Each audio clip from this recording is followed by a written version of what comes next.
right. Well, I will start with just a brief introduction for Jose. Met Jose several years ago when he was first thinking about coming to Cal Poly and was interested in graduate school and had a nice chat and talked through some things. And at that time, the position for the technician was open, and he thought that might be a good fit for him.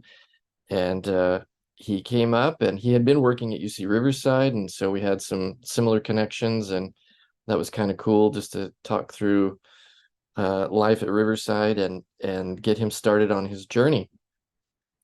And so he has now got to this point.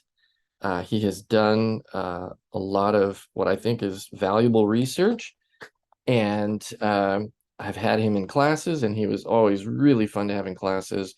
Good student, sat up front, asked lots of questions, and always just a real positive player there in that environment. And I know that he has addressed and conducted his research with as much enthusiasm and positivity. And so I'm excited to see what he has got to share with us today about his journey and about his research and his findings. So without any further ado, Jose, I guess you'll probably share your screen, and Yes. We will get you going. Bravo. There we go. All right. Can everybody see my screen now? All right. Yes. All right. Well, thank you for the introduction, Dr. Headrick. Yeah, like you said, I met him a few years ago, back when I was looking to start at Cal Poly, and it has indeed been a journey. But before I get started with my thesis, I just wanted to thank you all for taking the time to make it to this. It means a lot to me um, to have. I see a lot of familiar faces, and I'm sure some people from the industry will be here as well. So that is fun always to share my results with the industry. Uh, so before talking about UVC, I am going to briefly go over a lot of basics. So I apologize to those of you who probably know all of this, but I did want to go over as much as I could for those people in the audience who might not have as much experience as some of the rest of us. So uh, strawberry, this is the anatomy of the strawberry plant. Um, uh, and down here we have the crown where all the growth occurs from. So both the roots down here and all the vegetative growth, including the inflorescence being where the flowers are produced. The inflorescence in the strawberry plant can produce up to 4 flowers, which of course then turn into 4 fruit. Um, I use the term fruit loosely because the strawberry fruit is not technically the fruit, but rather the seeds of the strawberry are the true fruits. And what we call the commercial strawberry fruit is actually the receptacle for these fruit. And just briefly, these can reproduce 2 ways through the seeds that I just mentioned, which are also called the achenes, or vegetatively through the production of this of something we call runners or stolons. This produces daughter plants, which are genetically identical to the mother plant.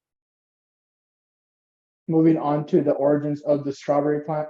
While it's kind of still being investigated, especially recently, there has been a lot of molecular work to try to figure out how this genus has evolved throughout the years. We do know there are 22 described species in the wild. The cultivated strawberry, which we grow, is an octoploid.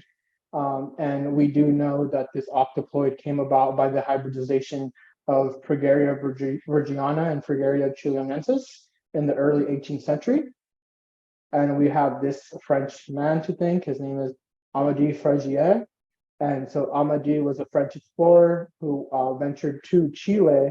And in Chile, he brought back Fragaria chileonensis, or the Chilean strawberry, to Europe, where Bulgaria virginiana was already present, and hybridization occurred in some European gardens there.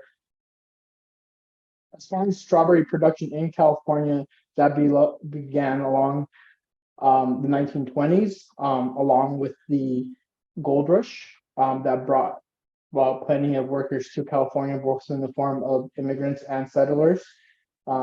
During this time, strawberry production wasn't very big in California. We were only producing about 6 to 7% of the total strawberries in the U.S.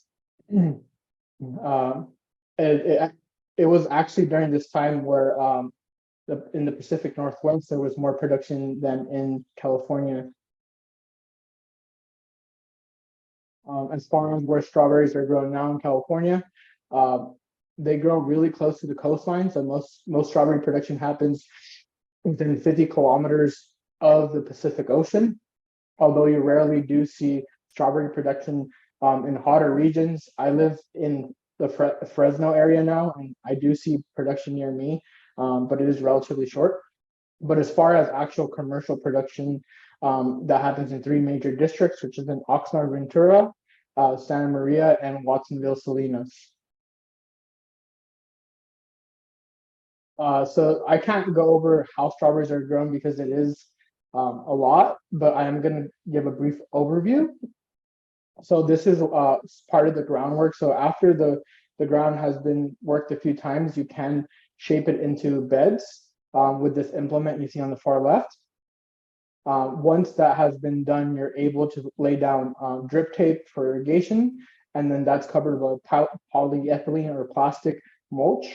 That mulch is then also worked with something called a hole puncher, which makes holes in the plastic so that transplants can be put in. And once those transplants are in, of course, you get strawberry plants within a few weeks. As far as strawberry production in California, it has changed since the statistics I mentioned earlier in the 1920s.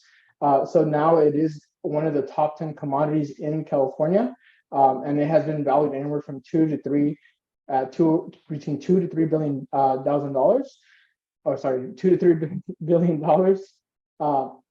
And this varies depending on the year, of course, how production does. We do know that we roughly produce about 90% of strawberries now. And again, that varies with the production year. But in 2018, it was approximated at 92% by the USDA. The California Strawberry Commission, which takes acreage reports, did estimate that this year would have been record-breaking as far as production goes. However, that prediction was prior to the heavy rains we had, which ended in some flooding in the Watsonville, Salinas region, which really impacted strawberry growers. So that acreage has been reduced, and that report is probably updated now. If not, will be updated soon. Now moving on to the pests that I worked on. So Tetranicus urticae, or the two-spotted spider mite. So this is a highly prolificous pest. Polyphagous meaning that it feeds on a lot of hosts. In this case, it's feeding on more than 1,100 plant hosts, and 150 of those are crops. It has been documented as being a serious pest worldwide on strawberry. And what this pest does is it feeds on the plant cells, plant leaves. It has specialized mouthparts to do that. So mites have mouthparts called chelicerae. This species has basically a fused version of that, which forms into something called a stylophore, which is more commonly called a stylet. So it's like a needle-like apparatus, and it uses this to penetrate cells through the stomata openings or between epidermal pigment cells. Moving on to the life history of this pest. So this pest can reproduce very quickly. In moderate conditions, it only takes about 16 days for this pest to go from egg to adult. In more optimal conditions, this could take as little as 7 days. So that alone shows why this is such a big pest. Um, as far as reproduction goes, these pests can reproduce both sexually and asexually. So when they sexually produce, that forms a female. However, unfertilized eggs are still vital, and males are formed through a form of parthenogenesis called arethroky. There is a lot of color variation in this pest. It could range anywhere from light yellow to almost black. And this has led to a lot of confusion in the past, to the point where there was previously what was considered a distinct species, Tetranicus cinnabonarius, or the carmine mite as commonly referred to. However, it has been cleared up now, and that is just the red form of the two-spotted spider mite. When looking for damage of the two-spotted spider mite, you want to look for this form of chlorosis, which is commonly referred to as stippling. Stippling is just what you see here on the right, these small white or yellow looking dots. It's essentially the cells that have been sucked out. So all the mesophyll content has been sucked out of the cells. That's what they look like. So when this happens to a plant surface, photosynthetic capacity and chlorophyll content are both reduced by 95 and 80% respectively. This feeding leads to a reduction in yield in strawberries, which can vary depending on cultivar, but it averages 30%. There are some non-chemical control methods for this pest. The two most common methods used in California production are the use of predatory mites as a biocontrol agent. There's 3 species that are commonly used. That's Phytocelius persimilis, Neoselius californicus, and Neoselius fallacius. I have here on the top left, that is Phytocelius persimilis, which is kind of red or orange colored. And then I have Neoselius californicus on the left bottom. These are more commonly used when compared to Neoselius fallacius. They can be quite ferocious, and Phytocelius persimilis can eat 2 to 3 adult two-spotted spider mite, but they prefer eggs and can eat about a dozen of those in one day. Another method for controlling is more of a cultural practice, which is wetting the roads and wetting the plants themselves. Wetting the roads prevents dust from getting onto the plants, and that's because two-spotted spider mite prefers dusty conditions and thrives in that. That's the same reason micro sprinklers are used within beds, and they can both directly and indirectly reduce this mite population, whether it's making the habitat less likely to conduce to spider mite, or directly wiping the two-spotted spider mite off with water. The predatory mites are deployed in multiple ways. I have some videos of ways that this happens. So on the left, we have a new method that has been being used for the last couple of years. This is a company called Parabug, and essentially they have a barrel that disperses vermiculite. Vermiculite is the carrier which these predatory mites come on. And so that drone is going through and releasing vermiculite evenly throughout the field. But the more common way to release these is by hand. These are some labor. This is a labor crew shaking the vermiculite directly onto the plants. So moving on to the next pest that I worked on, Trilodorus vapor aerorium, or the greenhouse whitefly. So again, another pest of strawberry production. It is a hemipteran, so it is a piercing sucking insect that feeds on the phloem of the plant. And as other hemipterans, it excretes honeydew. This is the greenhouse whitefly life history. It does go through transitional hemimetabolous metamorphosis and has an egg, nymph, and adult stage. Within these stages, only the first larval stage, which is called the crawler, is mobile. As the name refers, these move around and crawl before they settle in place. and of course the adults are mobile as they fly. Of these life stages, the most important is, for identification purposes, tends to be the pupal or the later fourth instar larvae. This is because before eclosion happens and the adult comes out of the casing, they produce these waxy filaments, which are used for identification purposes. So in the case of greenhouse whitefly, it has these long, long filaments arising from the dorsum, as well as some waxy filaments around the elevated margins of the body. And this is what's used to separate it from other species within the same genus. As far as greenhouse whitefly damage, there are two ways that there is damage. So the feeding itself reduces yield in strawberries by 20 to 30%. And then we also have fruiting mold that happens indirectly. So the honeydew I mentioned before, when it lands on a plant,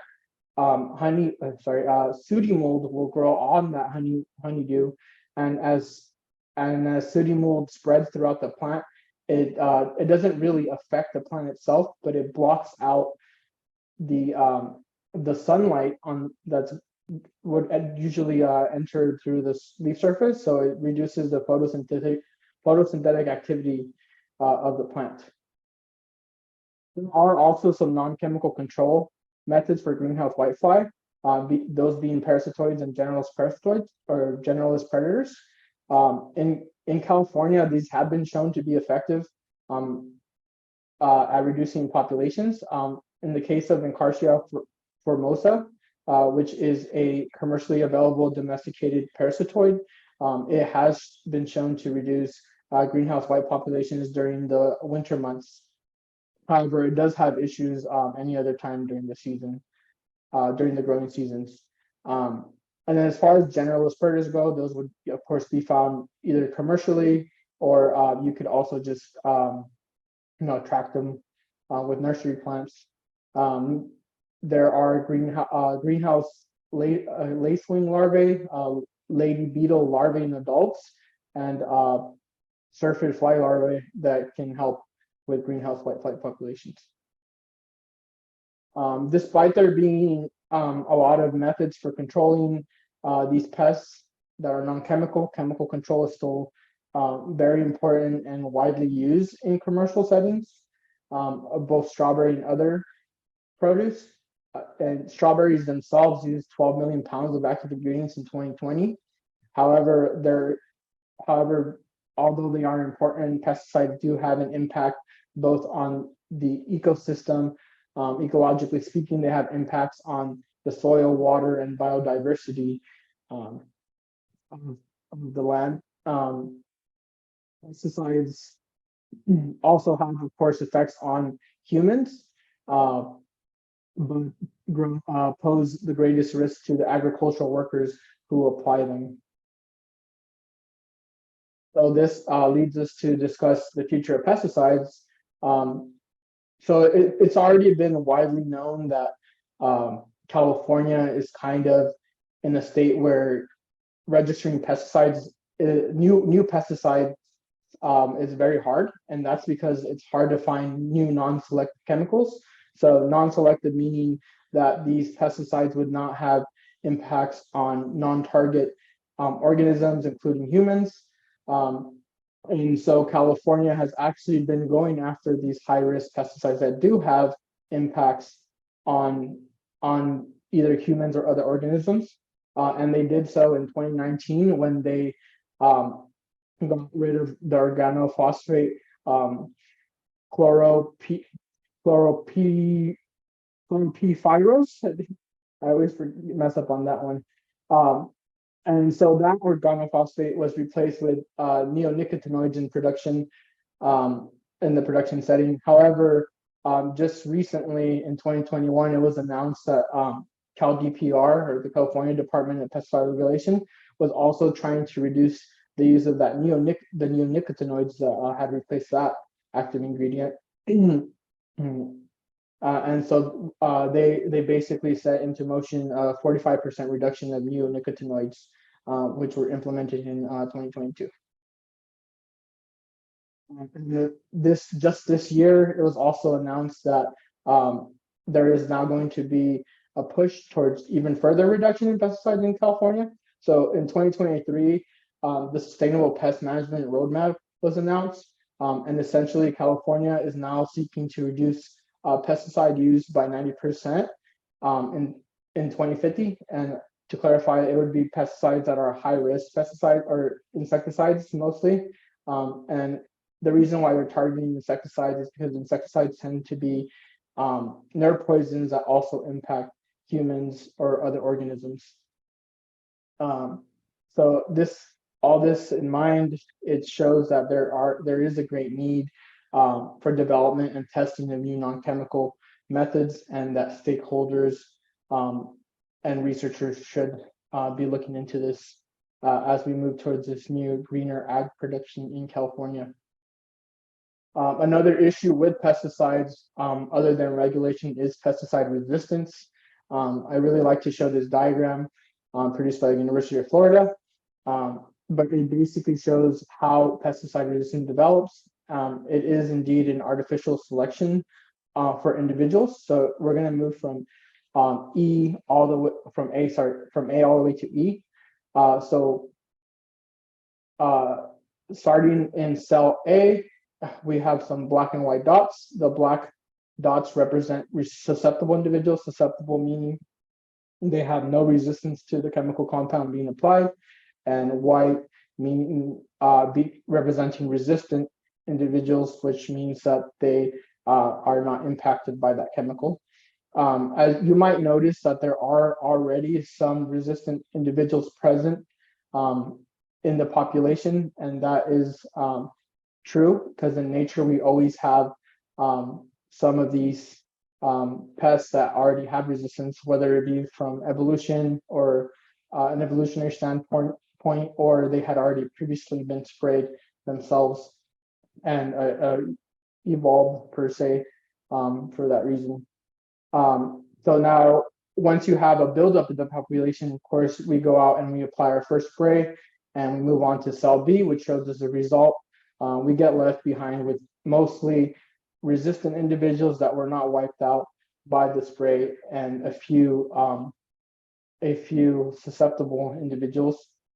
That population, of course, will recover over time, and those resistant individuals will reproduce and grow, and some of the susceptible individuals that were left behind will also do the same. And if you get lucky, you'll have some migration of susceptible individuals. However, again, as that population grows, the grower will then move on and spray again, and again, unintentionally selecting for more resistant individuals.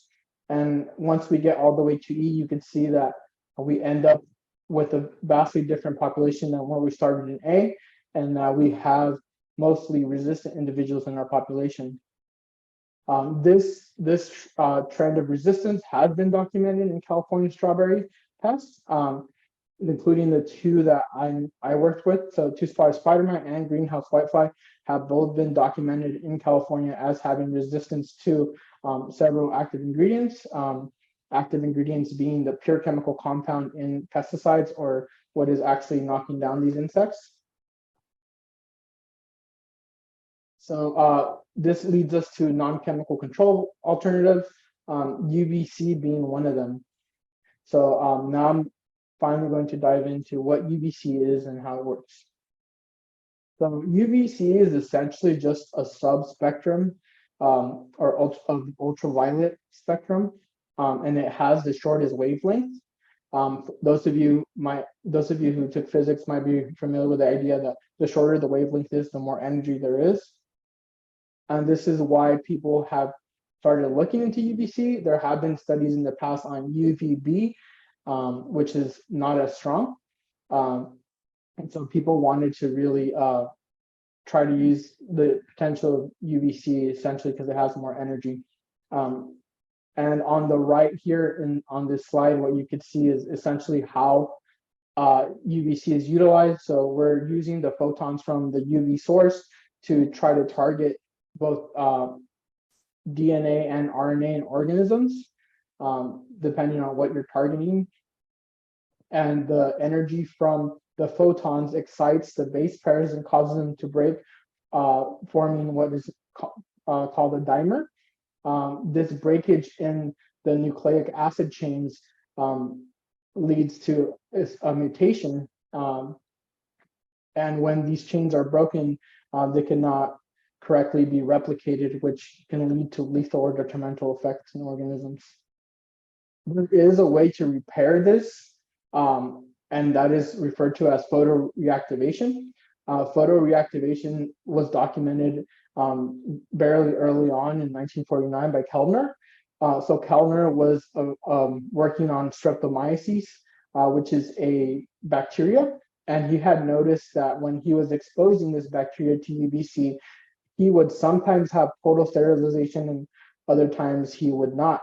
And he tried to figure out what that was and eventually came upon the idea that it was natural light that was helping them recover.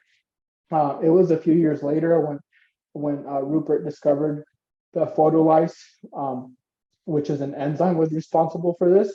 What photolyse does is it attaches to that dimer I mentioned. You can see that in the diagram. The dimer, again, is the breakage in the DNA. And once that enzyme is attached to that site, it can use natural light from the 350 to 450 nanometer wavelength to repair that damage. It has been recorded in the literature that this is present in many organisms, including insects and mites. So this is a vital reason why UVC must be applied at night, so that these organisms cannot repair the damage that we're trying to achieve.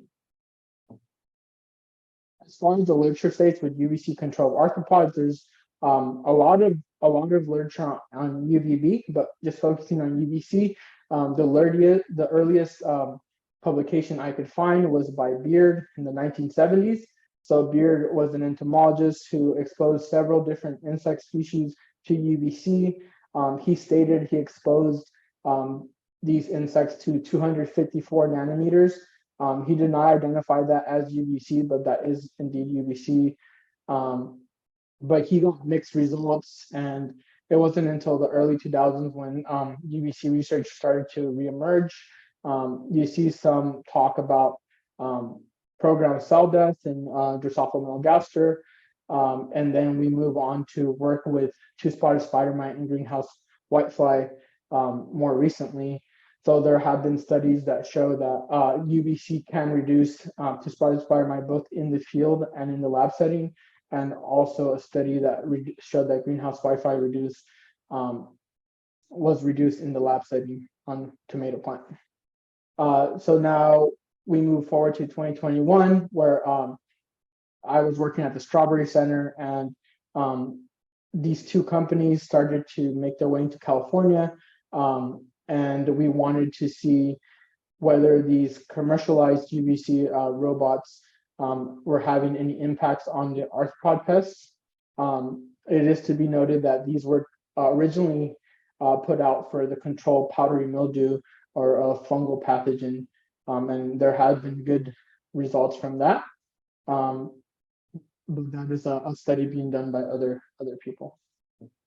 So moving into the materials and methods for my project, as I mentioned, we wanted to test the efficacy of this tool as an IPM tool and see what impacts it was having on the pests. So we ended up with 4 commercial fields.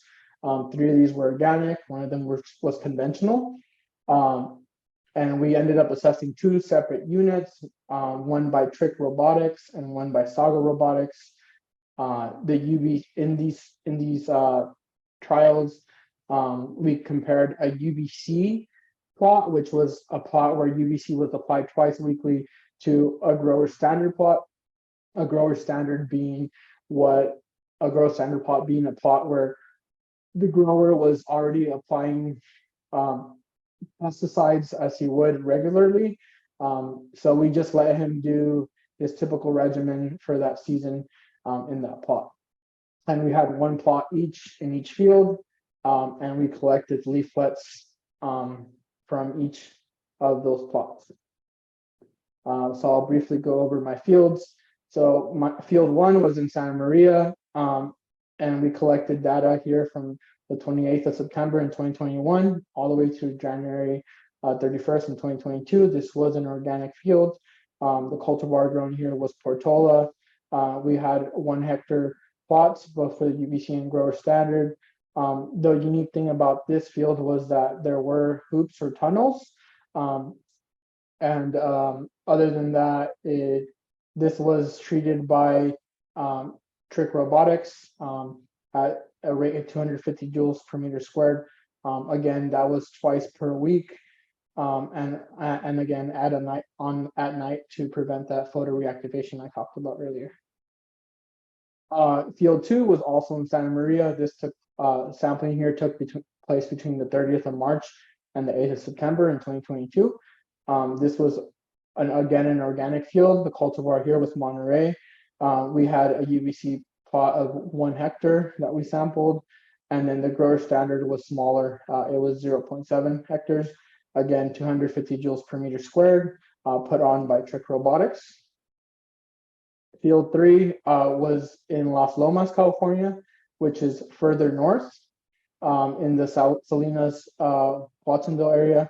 One thing to note is there is some differences in production between both Santa Maria and the Salinas Watsonville area, and that is that in Salinas Watsonville they only grow beds with two rows of plants, as you can see here, compared to Santa Maria where they have 4 rows. But this was an organic field. The cultivar here was organic. The cultivar here was Albion.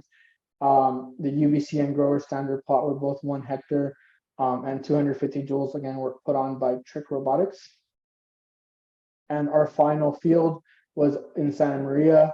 Sampling took place between the 30th of March and the 8th of September in 2022. This was a conventional field. The cultivar was Portola. We had both a 1 hectare UBC and grower standard plots. This was put on by the Saga unit, which put out a bit less as far as dosage goes, and it was roughly 200 joules per meter squared. This is just an aerial example of what those plots look like. So we basically try to separate our plots as much as we could, and we had both a UBC and a grower standard. As far as sampling goes, we were taking weekly samples, except when weather or road conditions did not permit. And we were taking 2 types of samples.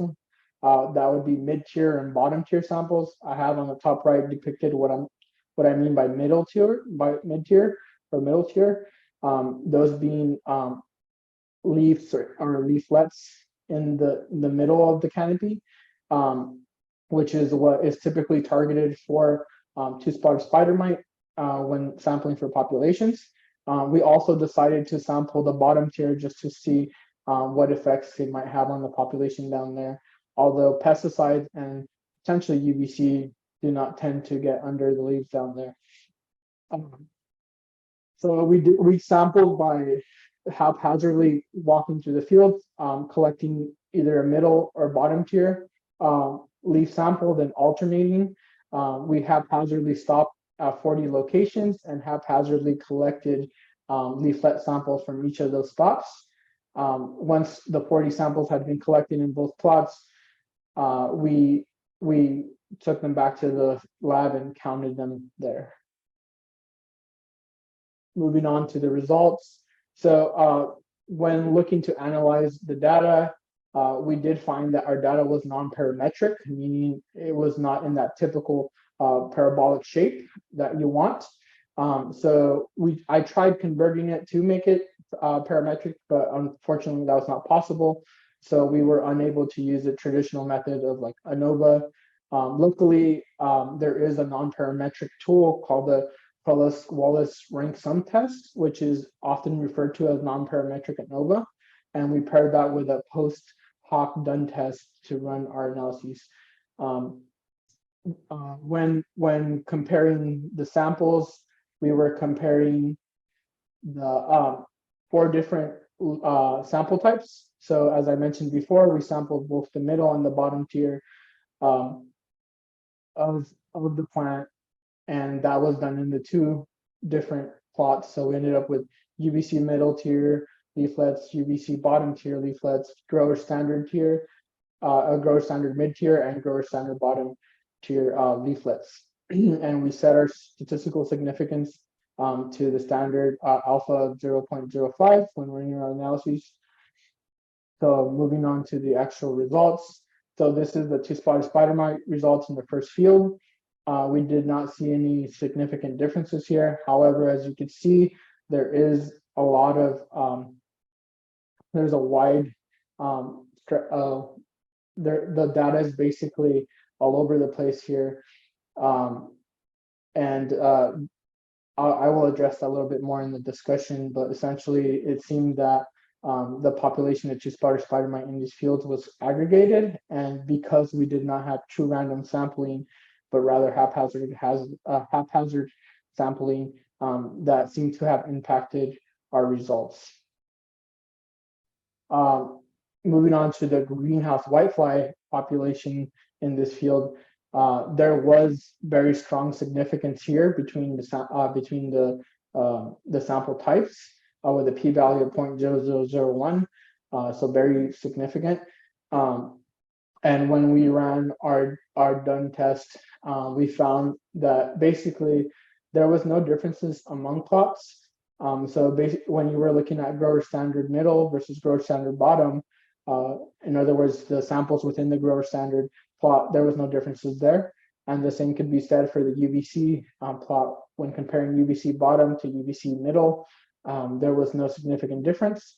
However, when you compared UVC samples to other growers, whether it be bottom or middle to grower standard samples, we did see significant difference among those. And you can see from the graph that the grower standard had much higher counts. Moving on to field 2, we did not see any differences in the two-spotted spider mite population here. I also forgot to note, but field 1 turned out to be the only place where we had a greenhouse whitefly, and it might have been because the environmental conditions. Specifically, I would say maybe the hoop houses were conducive to the greenhouse whitefly. Field 3, this is the two-spotted spider mite data again, and we found no differences among these as well. I will go back quickly just because I realized I didn't point out that on the left I have egg counts versus motile counts. So that's why there's two different graphs on each of these slides. Because that's the case for all of them. Okay, and then finally, field 4, the two-spotted spider mite results, again, even less significance. So what do these results say? So our results suggest that UVC is a potential tool for greenhouse whitefly management. And this has been shown, as I said previously, in tomato in a lab setting by the study conducted by a group at the USDA. However, our study also contradicts studies that show reduction in two-spotted spider mite. However, that's probably because of multiple reasons, or can be due to any one of these reasons. So going to the lab study, this was in a controlled environment, so there could have been multiple reasons why a field study differed from a controlled lab study. And then moving on to the open field study that was recently published in 2023, that was conducted in Florida. So the environment there is much different. So that could have been an impact, could have impacted their results versus ours. Another thing to note about that study was that they saw results when applying 350 joules per meter squared, which is not commercially viable at the moment. So they were putting on significantly more UVC dosage. And as I mentioned before, we we saw some aggregated populations in our study, and because we had haphazard collection, it may have impacted that our ability to to have more data that was less spread out, essentially. Um, so that being said, future studies should focus on addressing that by having GPS spots for hotspots, and then having true random sampling. Um, and of course, more studies are needed in California, since this, I'm sure, is the first of many open field UVC studies in California on arthropod pests. And I suggest that they look at canopy penetration of the UVC light, because that would have a big impact on whether it works or not on these pests. I also suggest that untreated controls be present in future studies, because that may have also been one of the reasons why we were unable to compare um, our results in the way that the other open field study did. I think another beneficial treatment to look at would be the use of grower standard plus UVC. However, it is UVC does have um, the ability to break down pesticides, so it would have to be planned out to avoid that. Lastly, another important thing to look at is bioassays for dose response curves. Initially, my project was to look at that as well. However, we did not have time to do that for my thesis, at least. What I can say is that our results show that two spider spider mite and greenhouse whitefly explosion are both impacted by irradiation levels lower than that applied by commercial UVC units. For those of you familiar with that part of my study, however, that was applying UVC directly onto the pests, so it is a lot different from the field setting. Lastly, I think it's really important to look at the impacts on beneficials, because this tool should be an IPM tool. And if there are any effects on the predatory mites or any other beneficials, it may also lead to negative impacts in the system overall.